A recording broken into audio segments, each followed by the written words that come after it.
নমস্কার। Rishibani institute of Vedic অ্যাস্ট্রোলজির পক্ষ থেকে স্বাগত জানাই আজকের জ্যোতিষ আলোচনায়। আমি শান্তনু আপনাদের সঙ্গে। আলোচ্য বিষয় রাশিফল জানুয়ারি 2025 বৃশ্চিক রাশি, অর্থাৎ জন্মকুণ্ডলিতে যাদের রাশি বা লগ্ন বৃশ্চিক, কিংবা যারা বৃশ্চিকের দ্বারা প্রভাবিত মানুষজন বা যাদের সঙ্গে বৃশ্চিকের রাশিফলগুলো ক্রমাগত মেলে, তাদের জন্য 2025-এর জানুয়ারি কেমন যাবে সেটাই আমরা খুঁজে বার করবার চেষ্টা করব। জানুয়ারি মাস যাদের যাদের জন্য অত্যন্ত গুরুত্বপূর্ণ তাদের মধ্যে রয়েছে বৃশ্চিক, কারণ বৃশ্চিকের অধিপতি মঙ্গল। কারণ জানুয়ারি মাসে মঙ্গল তার নিচস্থ এবং বক্রী অবস্থা থেকে বৃশ্চিকের অষ্টমে প্রবেশ করবে। মঙ্গল বৃশ্চিকের অধিপতি, তার এই যে অবস্থা এবং অবস্থানের পরিবর্তন, বৃশ্চিককে কিন্তু ভীষণ গুরুত্ব দিয়ে এই সময়টাকে পাস করতে হবে। বৃশ্চিককে ভীষণ গুরুত্ব দিয়ে এই সময়টাকে কাটাতে হবে। কালপুরুষের অষ্টম রাশি বৃশ্চিক, জলতত্ত্বের রাশি, কিন্তু অন্যদিকে মঙ্গল এর অধিপতি। তার জন্য নমনীয়তা এবং উগ্রতার একটা অদ্ভুত সংমিশ্রণ আমরা বৃশ্চিকের মধ্যে দেখতে পাই। মাসের একদম প্রথমেই বুধ, যে কিনা বৃশ্চিকের একাদশপতি এবং অষ্টমপতি, সে বৃশ্চিকেই অবস্থান করবে। 4 তারিখে বুধ সঞ্চারিত হবে ধনু রাশিতে এবং 24 তারিখে বুধকে আমরা মকর রাশিতে দেখব। ঠিক এই সময় মঙ্গলের অষ্টম দৃষ্টি কিন্তু বুধের ওপরে পড়বে। তাহলে 24 তারিখ থেকে 31 তারিখ পর্যন্ত সময়, এটা কিন্তু বৃশ্চিককে বেশ ভাবনা চিন্তার মধ্যেই কাটাতে হবে। শরীর স্বাস্থ্যের ক্ষেত্রে বিরাট যে সর্বনাশ ঘটবে তা কিন্তু একেবারেই নয়, তবে দুর্বলতা, আলস্য ইত্যাদি কাজ করতে দেখতে পাওয়া যাবে। বৃশ্চিক রাশি, বৃশ্চিক লগ্নের মানুষ, তাদেরকে অনেক বেশি ধীর স্থিরভাবে সিদ্ধান্ত গ্রহণ করতে হবে। হঠকারিতা অ্যাভয়েড করতে হবে। মানসিক দুশ্চিন্তা, মানসিক চাপ থেকে নিজেকে মুক্ত রাখার চেষ্টা এটা করতে হবে। ছোটখাটো আঘাত প্রাপ্তির সম্ভাবনা এটা অবশ্যই রয়েছে। বৃশ্চিকের কিন্তু কোমর, হাঁটু, শরীরের ঊর্ধ্বাংশ, শিরদাঁড়া ইত্যাদিতে আঘাত প্রাপ্তির সংযোগ রয়েছে। অসতর্কতা বশত এই আঘাত প্রাপ্তির সম্ভাবনা সবচেয়ে বেশি। এই সময় বৃশ্চিকে একটি বিষয় খেয়াল রাখতে হবে, শরীরের যদি কোনো সমস্যা হয়ে থাকে কিংবা শরীরে যদি কোনো গোপন রোগ সৃষ্টি হয়ে থাকে, সেটা কিন্তু ইমিডিয়েটলি প্রকাশ করা দরকার। আপনজনদের সঙ্গে অ্যাটাচমেন্ট বাড়বে, বৃশ্চিকের ব্যক্তিত্বের বিকাশ আমরা দেখতে পাবো। 4 তারিখ থেকে 17 তারিখ পর্যন্ত হঠাৎ করে শরীরে কিছু পরিবর্তন আসার একটা সম্ভাবনা রয়েছে, এটাকে কিন্তু ইগনোর করা যাবে না। শিক্ষার ক্ষেত্রে বেশ উন্নতি দেখতে পাওয়া যায়, উচ্চশিক্ষার যোগ অবশ্যই রয়েছে। তার সঙ্গে সঙ্গে বৃশ্চিককে যেটা খেয়াল রাখতে হবে, একটু হায়ার এডুকেশনে যারা রয়েছেন তাদের কিন্তু সাকসেস রেট অনেক অনেক বেশি, কিন্তু তার সঙ্গে কিছু বাধা বিপত্তি সেটাও আসবে। সেগুলোকে ইগনোর করে সাফল্যের দিকে নিজেকে এগিয়ে নিয়ে যেতে হবে। মাসের মাঝামাঝির পর থেকে অল্প ডিপ্রেশন, মেন্টাল স্ট্রেস ইত্যাদি সৃষ্টি হতে পারে এবং সেই অবস্থায় মানসিক চাপের মধ্য থেকে বৃশ্চিককে নিজেকে উদ্ধার করে নিয়ে আসার চেষ্টা সেটা অবশ্যই করতে হবে। 28 তারিখ থেকে 28, 29, 30, 31 এই সময়গুলিতে রাহু শুক্র কম্বিনেশন বৃশ্চিকের পঞ্চম ভাবে আমরা দেখতে পাবো। সাকসেস রেট যেমন বাড়বে, তেমন করে হঠাৎ করে রিলেশনশিপে অ্যাটাচমেন্ট এবং অতিরিক্ত গভীর সম্পর্কের মধ্যে জড়িয়ে যাওয়ার সম্ভাবনা এটা সৃষ্টি হতে চলেছে বৃশ্চিকের ক্ষেত্রে। ঠিক এই সময় থেকে প্রচুর খরচ হতে পারে, বিশেষ করে mobile phone, laptop, electronic devices নিয়ে অত্যন্ত সাবধানতা বৃশ্চিককে অবলম্বন করতে হবে।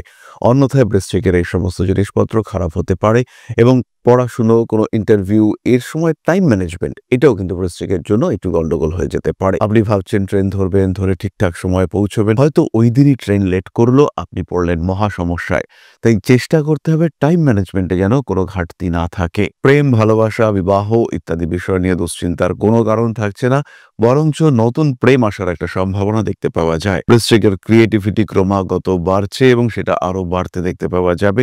রোমান্টিকতা এবং তার সঙ্গে সঙ্গে ক্রিয়েটিভিটির একটা অদ্ভুত সংমিশ্রণ বৃশ্চিকের ক্ষেত্রে আমরা দেখতে পাবো। চাকরির ক্ষেত্রে অল্প বিস্তর বাধা বৃশ্চিক রাশি লগ্নের মানুষদেরকে ফেস করতে হবে। নিজের আত্মবিশ্বাস অটুট রাখার চেষ্টা করতে হবে। আপনাকে জানতে হবে, আপনাকে বুঝতে হবে যে আপনি পারবেন এবং আপনাকে ডমিনেট করবার যে চেষ্টা হচ্ছে সেটা আপনাকে নয়, আপনার উৎকৃষ্টতাকে ডমিনেট করবার চেষ্টা করা হচ্ছে। অর্থাৎ আপনার যে সাকসেস, আপনার যে উন্নতি, আপনার যে বুদ্ধি, আপনার যে জ্ঞান, তার কারণে পারিপার্শ্বিক মানুষজন অসহায় বোধ করছে এবং সেই কারণেই আপনাকে তারা পছন্দ করছে না। ফলে আপনাকে ডমিনেট করার একটা প্রচেষ্টা সেটা কিন্তু আপনি ফলো করবেন, দেখতে পাবেন। এই সময় আত্মপ্রত্যয়, আত্মবিশ্বাস অটুট রাখতে হবে। নিজেকে নিয়ে নিজেকেই এগিয়ে যাওয়ার চেষ্টা অবশ্যই করতে হবে। বৃশ্চিক রাশি বা লগ্নের মানুষদের ক্ষেত্রে বিয়ের কথাবার্তা জানুয়ারিতে এগোবে, কিন্তু ফাইনাল কথাবার্তা হবে ফেব্রুয়ারি মাসের পরে। কিন্তু কথাবার্তা এগিয়ে যাওয়ার জন্য এই সময়টা অত্যন্ত শুভ। স্বামী স্ত্রী এদের মধ্যে অল্প বিস্তর মতের অমিল থাকতেই পারে, কিন্তু সেটা মারাত্মক দিকে যাবে না। যাদের মধ্যে সেপারেশনের কথাবার্তাও চলছে তাদের মধ্যে ফার্দার রিঅ্যাটাচমেন্টের একটা সম্ভাবনা সেটাও সৃষ্টি হতে পারে। মানসিক দিক থেকে অস্থিরতার অবসান ঘটবে। বৃশ্চিক কিন্তু অনেকটাই ভালো থাকতে পারবেন। বৃশ্চিকের একাদশে কেতুর অবস্থান ট্রিটমেন্ট ওরিয়েন্টেড কিছু কনফিউশন তৈরি হতে পারে। মানসিক দুশ্চিন্তাতেও বৃশ্চিক অল্প বিস্তর ভুগতে পারেন। গৃহ পরিবর্তনের জন্য জানুয়ারি মাস আদর্শ নয়, তবে যানবাহন ক্রয় করার সিদ্ধান্ত নিতে পারেন। আত্মীয় পরিজন কুটুম্ব এদের সঙ্গে সম্পর্ক ওভারঅল ভালো থাকবে। ব্যবসার ক্ষেত্রে বৃশ্চিকের উন্নতি রয়েছে। নতুন ইনভেস্টমেন্টের জন্য 7 তারিখ থেকে 19 তারিখ পর্যন্ত সময় অ্যাভয়েড করতে হবে। এই 7 তারিখ থেকে 19 তারিখ পর্যন্ত সময় কাটিয়ে আপনি ফার্দার ইনভেস্ট করতে পারেন। নাম যশ প্রভাব প্রতিপত্তি বাড়তে দেখতে পাওয়া যাবে। বিদেশ যাত্রার পরিকল্পনা করবার জন্য জানুয়ারি মাস অত্যন্ত শুভ। এমনকি বিদেশ যাত্রার সুযোগ সেটাও কিন্তু আসতে পারে বৃশ্চিকের ক্ষেত্রে। গুপ্ত শত্রুতার শিকার হতে পারেন বৃশ্চিক। বাড়িতে নতুন পোষ্য নিয়ে আসার চিন্তাভাবনা অবশ্যই করতে পারেন। নিজের খেয়াল রাখতে হবে। কাজকর্মের দিকে মনোনিবেশ অনেকটাই বাড়াতে হবে। ছোটখাটো বিপদ আসতে পারে। লটারির টিকিট কেটে সাফল্য প্রাপ্তির একটা সময় রয়েছে, সেটি হলো 5 তারিখ থেকে 13 তারিখ পর্যন্ত। এরপরে আমরা চলে আসব নাক্ষত্রিক আলোচনা প্রসঙ্গে। প্রথমেই রয়েছেন বিশাখা। কাজের সুযোগ আসবে। শরীর স্বাস্থ্য যে বিরাট ভালো যাচ্ছে তা কিন্তু একেবারেই নয়।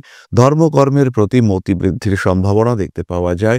রয়েছে উচ্চশিক্ষার সম্ভাবনা। প্রিয় ব্যক্তির স্বাস্থ্য নিয়ে দুশ্চিন্তাগ্রস্ত হয়ে পড়তে পারেন। মানসিক অস্থিরতা বৃদ্ধির সম্ভাবনা দেখতে পাওয়া যায়। হঠকারিতা অ্যাভয়েড করার চেষ্টা অবশ্যই করতে হবে। বিশাখা নক্ষত্রের মানুষদের কোনো টাফ ডিসিশন, চূড়ান্ত সিদ্ধান্ত নেওয়ার প্রয়োজনীয়তা সৃষ্টি হতে পারে। মানসিক দিক থেকে অস্থিরতা বৃদ্ধির সম্ভাবনা দেখতে পাওয়া যায়। নতুন কাজের সুযোগ আসছে। হাঁটুর নিচের অংশে ব্যথা, আর্থারাইটিসের টেন্ডেন্সি বাড়তে পারে। কোনো মানুষকে টাকা পয়সা দিয়ে প্রতারিত হওয়ার একটা সম্ভাবনা দেখতে পাওয়া যেতেই পারে। পরবর্তী নক্ষত্র অনুরাধা। প্রেমিক প্রেমিকা সম্পর্কের মধ্যে তৃতীয় ব্যক্তির আগমন। শিক্ষার ক্ষেত্রে উন্নতি। মাতৃসূত্রে বা অন্য কোনো সূত্রে প্রাপ্তি যোগ বৃদ্ধির সম্ভাবনা বাড়তে দেখতে পাওয়া যাবে। নীতিগত কারণে কাছের মানুষদের সঙ্গে একটা দূরত্ব সৃষ্টির সংযোগ দেখতে পাওয়া যায়। প্রেমিক কিংবা প্রেমিকার স্বাস্থ্য নিয়ে উদ্বিগ্নতার অবসান ঘটতে চলেছে। সমস্ত রকম অনৈতিক কার্যাবলী এড়িয়ে চলার চেষ্টা অবশ্যই করতে হবে। রাজনৈতিক সক্রিয়তা বাড়তে দেখতে পাওয়া যাবে। ভালোবাসার মানুষদের সঙ্গে একটা দূরত্ব সৃষ্টির সংযোগ দেখতে পাওয়া যায়। নতুন কোনো মানুষের সঙ্গে সম্পর্ক আসতে পারে। সোশ্যাল মিডিয়ায় আপনার জনপ্রিয়তা বাড়তে দেখতে পাওয়া যাবে। আপনজনদের সঙ্গে অ্যাটাচমেন্টের গভীরতা আরও বাড়তে চলেছে। পুরনো কর্মক্ষেত্র থেকে কোনো ভালো সুযোগ আসার একটা সম্ভাবনা রয়েছে। কর্মসূত্রে ভ্রমণ, উন্নতি ইত্যাদি দেখতে পাওয়া যায়। পরবর্তী নক্ষত্র জ্যেষ্ঠা। বিবাহিত জীবনে অল্প বিস্তর অশান্তি, তৃতীয় ব্যক্তির হস্তক্ষেপ, আগমন ইত্যাদি ঘটতে পারে। প্রেমের ক্ষেত্রে অশান্তির সম্ভাবনা দেখতে পাওয়া যায়। মানসিক দিক থেকে অস্থিরতা বাড়তে পারে। সমস্ত রকম হঠকারিতা এড়িয়ে চলার চেষ্টা করতে হবে। গুপ্ত শত্রুতা আপনার জন্য বিপজ্জনক হতে পারে। বড় কোনো সমস্যা, জটিল কোনো পরিস্থিতিতে জড়িয়ে পড়তে পারেন আপনি। রাজনৈতিক সক্রিয়তা বৃদ্ধির একটা সম্ভাবনা দেখতে পাওয়া যায়। সমস্ত রকম হঠকারিতা এড়িয়ে চলতে হবে। নতুন চাকরি প্রাপ্তির সম্ভাবনা জ্যেষ্ঠার ক্ষেত্রে রয়েছে। কাজকর্মের সুযোগ আসবে। হাতে টাকা পয়সা বাড়বে। প্রমোশন, ডেভেলপমেন্ট ইত্যাদি হওয়ার সংযোগ দেখতে পাওয়া যায়। রাজনৈতিক ক্ষেত্রে কিছু জটিলতায় জড়িয়ে পড়তে পারেন। গোপন শত্রুতা অবশ্যই অ্যাভয়েড করতে হবে। এরপরে আমরা চলে আসব প্রতিকার সংক্রান্ত আলোচনা প্রসঙ্গে। বৃশ্চিক রাশি বা লগ্নের মানুষরা তারা প্রতিকার হিসেবে ধারণ করতে পারেন রেড জাসপার ব্রেসলেট। তার সঙ্গে সঙ্গে সিট্রিন ব্রেসলেটও আপনাদের জন্য অত্যন্ত শুভ। ব্যবহার করতে পারেন 3-মুখী রুদ্রাক্ষ, শিব তাণ্ডব স্তোত্র, মঙ্গল স্তোত্র ইত্যাদি আপনাদের জন্য অত্যন্ত শুভ। তারই সঙ্গে সঙ্গে অসহায় মানুষকে খাদ্যপণ্য দান, এটাও আপনাদের জন্য অত্যন্ত শুভ হতে চলেছে। তাহলে এবার ফিরে আসা যাক আলোচনার পরবর্তী পর্যায়ে। আপনাদের প্রশ্ন, আমাদের উত্তর। প্রশ্ন করেছেন কৃষ্ণ দাস। নমস্কার, আমি আপনার প্রোগ্রাম অনেক দিন ধরে দেখি, এর আগেও কমেন্ট করেছি, কিন্তু আমার বিষয়ে আপনি কিছু বলেননি। দয়া করে স্যার একটু বলবেন। আমার শরীর সম্পর্কে জানতে চাইছি। জন্ডিস হয়েছে, এটি কবে ঠিক হবে? 2 মাস হয়ে গেছে। জব, ক্যারিয়ার এর বিষয়ে জানতে চাইছি। প্রতিকার কি করব? ডেট অফ বার্থ 27/9/2003, সময় 5:55 AM, প্লেস অফ বার্থ শিউরি, বীরভূম। কৃষ্ণ আপনার কন্যা লগ্ন, কন্যা রাশি। লগ্নে রবি শুক্র অবস্থান করে রয়েছে। কেতু এই মুহূর্তে ট্রানজিটে লগ্নে রয়েছে। ফলে আপনার সুস্থ হয়ে উঠতে আরও কিন্তু 2 থেকে 2.5 মাস সময় লাগবে। সুস্থ আপনি হয়ে উঠবেনই, এ বিষয়ে নিশ্চিন্ত থাকা যায়। ফেব্রুয়ারির 12 তারিখের পর থেকে পূর্ণ সুস্থতা আপনি উপলব্ধি করতে পারবেন। বুধ এবং বৃহস্পতির জন্য প্রতিকার আপনার জন্য অত্যন্ত শুভ, তবে যে কোনো প্রতিকার গ্রহণ করবার আগে অবশ্যই জ্যোতিষ পরামর্শ গ্রহণ করবেন। তাহলে আজকের আলোচনা আমরা আর দীর্ঘায়িত করব না। সবাই সুস্থ থাকুন, ভালো থাকুন। মা শ্রী শ্রী আদিশক্তির আশীর্বাদে আরো সমৃদ্ধ হয়ে উঠুক আপনার জীবন। জয় মা আদিশক্তি। নমস্কার।